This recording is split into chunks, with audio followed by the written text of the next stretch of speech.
Coming up on Mountain News this morning, a group of call center employees in our region go on strike to demand better working conditions. Now, one Eastern Kentucky city announces a new emergency service to improve response times throughout the county. Dedicated to Eastern and Southern Kentucky, this is WYMT Mountain News this morning. Well, good morning to you again. 5:32 here. It's Wednesday, the middle of the work week. My Tuesday. But, you know, hey, who's counting? Let's head over to Brandon for a look at our forecast this morning. Yeah, Brandon, it doesn't feel like Wednesday.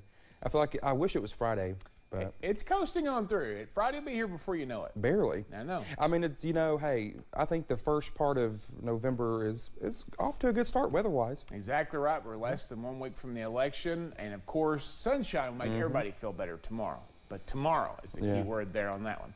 Let's talk about today first. Satellite radar for the last 6 hours. Clouds out there, a little green showing up. We know there's moisture in the atmosphere because of the fog.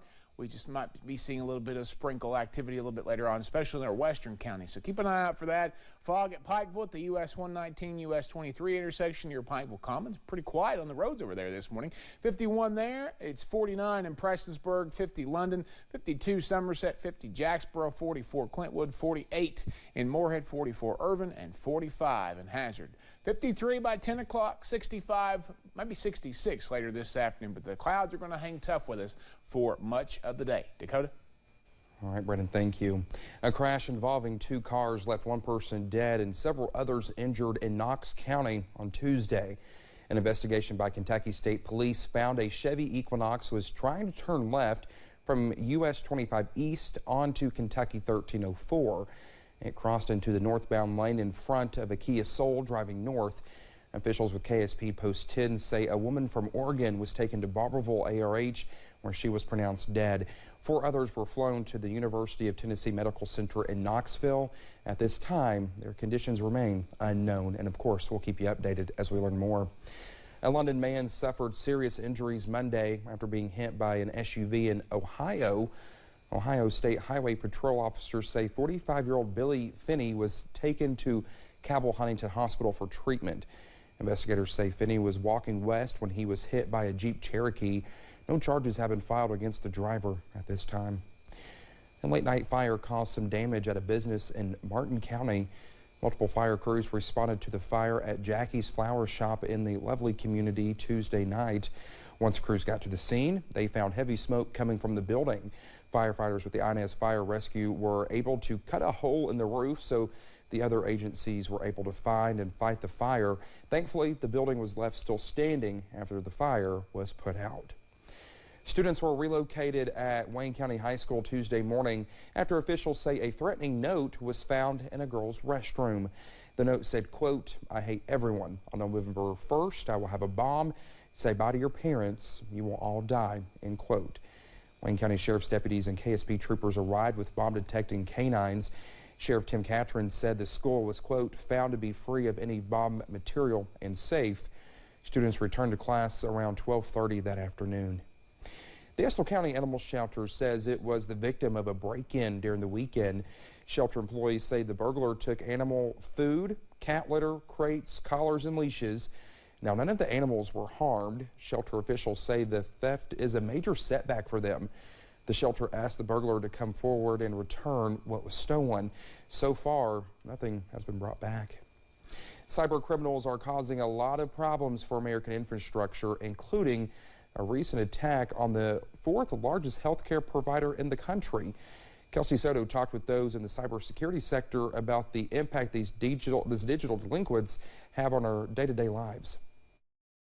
The second quarter of 2022 brought more than 1 million phishing attacks.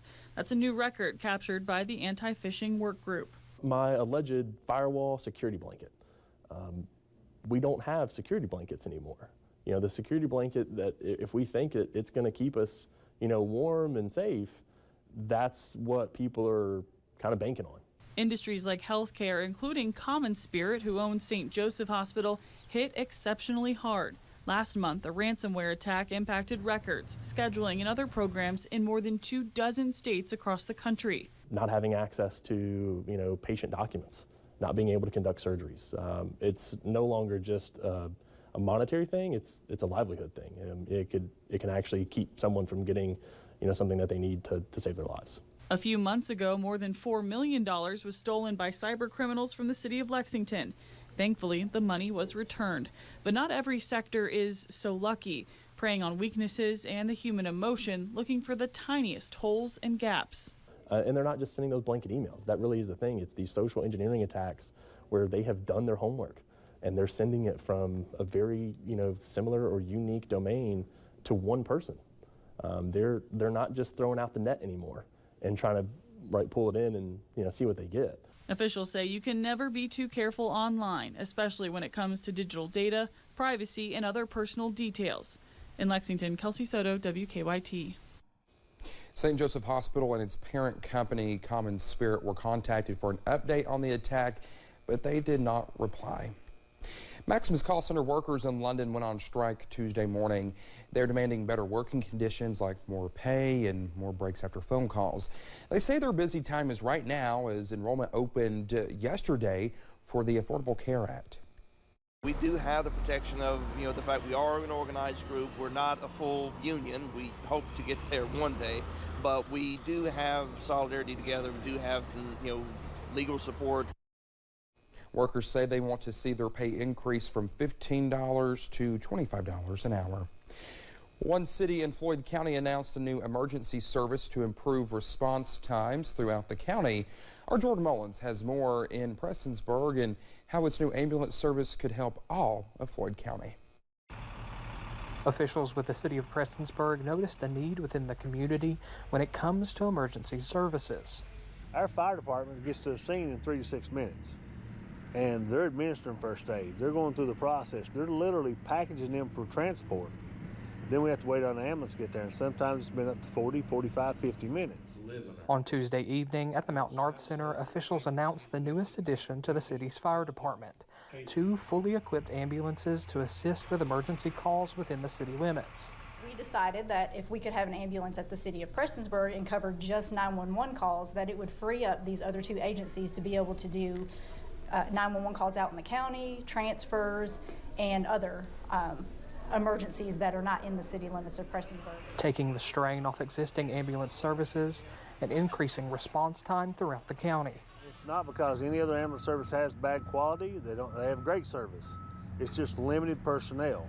And we had the personnel here at City Hall and in our fire department. And providing a much needed service to the town's citizens. I think it's an awesome thing to add to the community. It's going to be a very, very big asset to the citizens of Prestonsburg and everyone even passing through it. And the citizens deserve the service.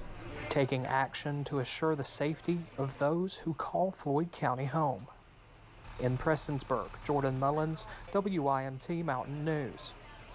Well, Mayor Les Stapleton added because of recent changes to laws, licenses, and other legal guidelines around ambulance services, the city was able to streamline the process of applying for its EMS crew. The Floyd County Sheriff's Office now has 8 school resource officers sworn in to serve Floyd County schools, but officers were not the only ones being sworn in on Tuesday. Following the deadly Allen shooting this summer, the Floyd County Sheriff's Office has partnered with Lifeguard Emergency Medical Services to cross-train officers and ambulance employees. Officers are being trained on how to treat life-threatening injuries, among other skills. And God forbid another incident like just happened months ago, or maybe in a school mass shooting, or just anywhere, that our response time will be greatly enhanced. Our training will be greatly enhanced, our service will be greatly enhanced, and we'll be able to provide a service unmatched to any other. Following the swearing-in ceremony, there is now a school resource officer at every school in the Floyd County District. One musician from Magoffin County debuted her first music video Tuesday evening.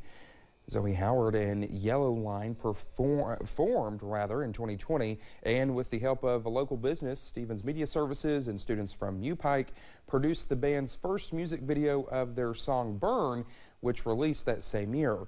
Howard says she is very excited about the release of the music video, which has been in the works even through the pandemic.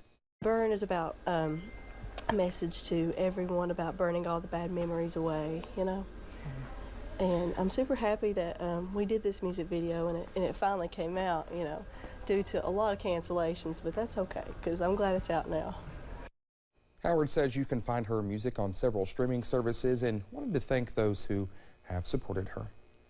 Well, just ahead this morning, a heartfelt moment makes history on Broadway as a late actress is honored in a special way. We'll have that touching story when we come back.